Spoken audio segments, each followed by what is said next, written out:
In the name of Allah, the most merciful and kindness. My name is Anas Ali Gad. I am from BBA 2K19. Today I am with different topics which are related with the subject business law and taxation. My first topic is introduction of contract. My second topic is valid contract. My third topic is indemnity contract. My fourth topic is bailment contract. Here the first topic is about what is contract. A contract is an agreement between two parties which are binding themselves according to the contract. Two parties, those who are signing a contract, these both parties are going to do the work according to the contract which is written. In the contract they have to do the work.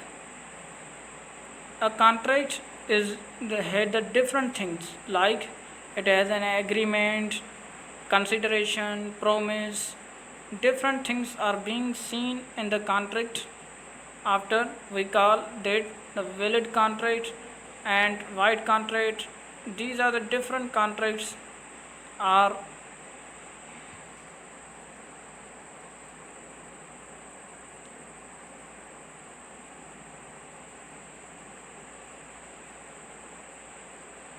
in the name of Allah, the most merciful and kindness. My name is Anas Ali Gad. I am from BBA 2K19. Today I have a different topics which are related with the subject business law and taxation. My first topic is introduction of contracts. My second topic is valid contract. My third topic is indemnity contract. My fourth topic is bailment contract. Here the first topic is about the contract. That what actually the contract is. A contract is an agreement between two parties which are creating or defining obligation between the both parties. A contract is a contract where two parties are liable to do the work according to the contract. A contract includes different things which makes contract essential. For suppose agreement, consideration, legal objects and contractual capacity. These are some essential points for the contract. What is the difference between a contract and agreement? An agreement includes proposal and promise, and agreement is not enforceable at law. But contract is enforceable and law, as well as that a contract has the promise as well as law. That's why it is enforceable at law. A contract consists two elements, for suppose an agreement and a promise. Here an agreement is a promise of people that both parties are liable to do the work according to the contract. The second is promise. Both parties promise that they will accomplish their work on the time when the contract requires their work, then they have to do their work according to the contract. It's called promise. These are the two elements of the contract wherever the contract will be made, that these both things will be done there.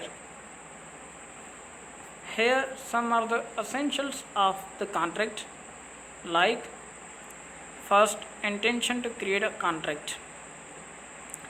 Both parties must have to do the contract where they seem need of a contract, then they have to do the contract. The second is offer and acceptance.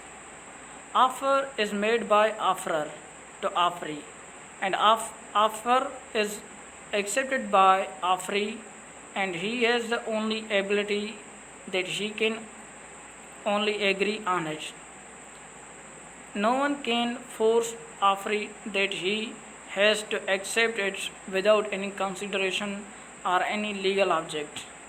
He has to accept it by by his art, and he has the ability to do the contract with the offerer. The third is consideration. Consideration is the most important for every contract. In simple, consideration is something in return that people they get something in return we call consideration. The fourth is lawful object of the agreement. Lawful object must be in the contract that people they should have the lawful object in contract, then the contract will be made. If people they say that we are going to do contract with unlawful object, then there will be no any kind of the enforceable for that contract in the law. For it that you must have the legal objects and lawful objects. Here the second topic is valid contract. A contract that meets all of the essentials points that call valid contract. A valid contract includes the essential points like agreement, consideration, legal objects, contractual capacity. These are the essential elements for every contract, as well as the valid contract also requires these kind of the things. Second point is a lawful consideration. A lawful consideration requires by valid contract, where that the lawful consideration must be legal consideration for the both parties. It must not be unlawful. And the second point is lawful objects are in valid contracts. Lawful objects are the essential in a valid contract. Unlawful objects must not be considered in a valid contract, and the valid contract will not be done without any lawful objects. For it that you have to consider your lawful consideration and lawful object to make the valid contract. These are the some essentials of the valid contract that you have to make, or you have to focus on them after you can do the valid contract. Without these essential elements of the contract, then you cannot have any kind of the thing that you made valid contract. You must have to keep in your focus that these three are the most essential to do the contracts. For making the valid contract, you have to keep these things in mind. The first one is an offer by one party and acceptance by other party.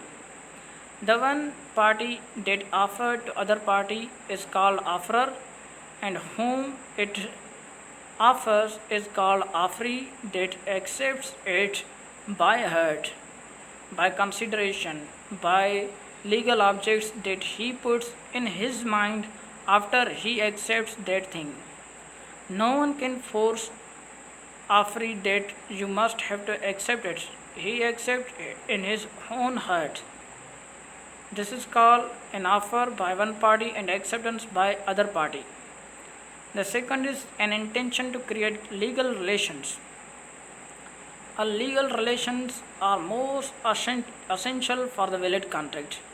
You must have not the illegal relations between the parties, that the legal relations are required. Third is lawful consideration.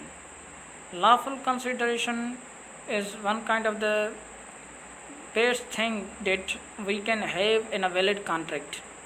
Lawful consideration could be money, any kind of the thing that accepted by offeree during contracts. This is called valid contract elements. This is the third topic in my video is indemnity contract. The what is an indemnity contract? An indemnity contract is a contract where one party promises to other party that it will compensate all the losses of him in the contract which are being written, then he will compensate that kind of the losses of a person. he saves him from the losses. In other words, you can say an indemnity contract is a contract where one party promises to other party that he or she will compensate the losses of other person is called indemnity contract. The meaning of the indemnity contract is simple, that you have to compensate other person. Here these are the two parties of a contract. The first one is indemnity holder or indemnified or promisee, you can say. Second is indemnifier or promisor. Indemnity holder is the one who is being compensated by indemnifier, and the second is indemnifier is the one who compensates indemnity holder. So these are the two only parties which are being seen in the indemnity contract. The fourth topic is bailment contract. What actually the bailment contract is? A bailment contract is a delivery of a goods by one person to another for some purpose. A bailment contract is all about the delivery of a goods. A one promise that he will deliver the goods to other person is called bailment contract.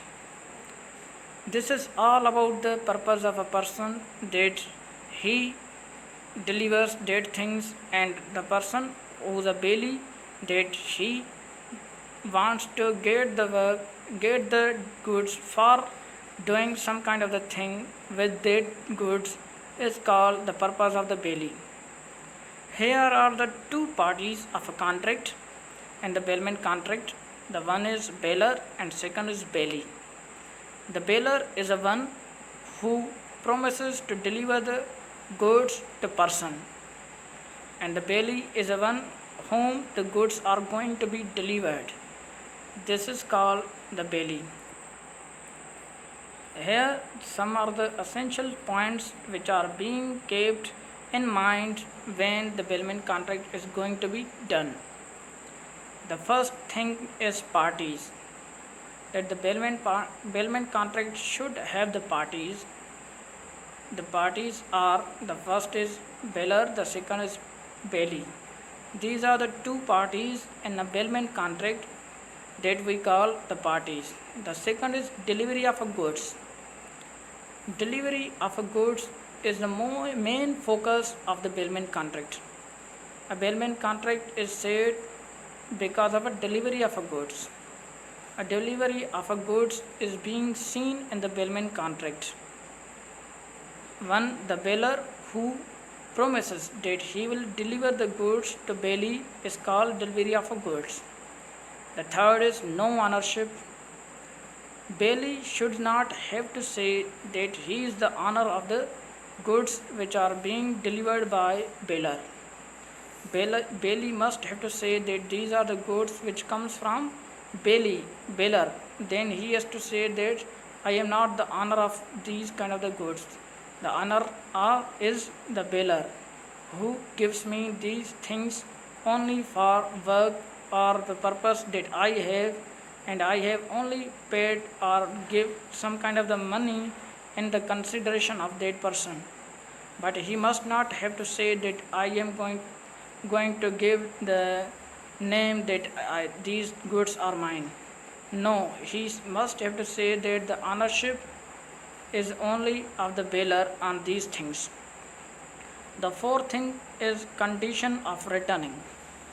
When bailee he has gotten the goods from the bailer, then the work that he does with goods after the purpose of a person accomplished, then he has to return all the goods to the bailer according to the contract which is being written by both parties or done by both parties.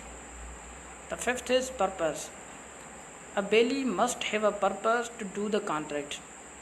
Bailee must have the purpose to use the goods that he has gotten from the bailer. Bailer has also the purpose to deliver the goods.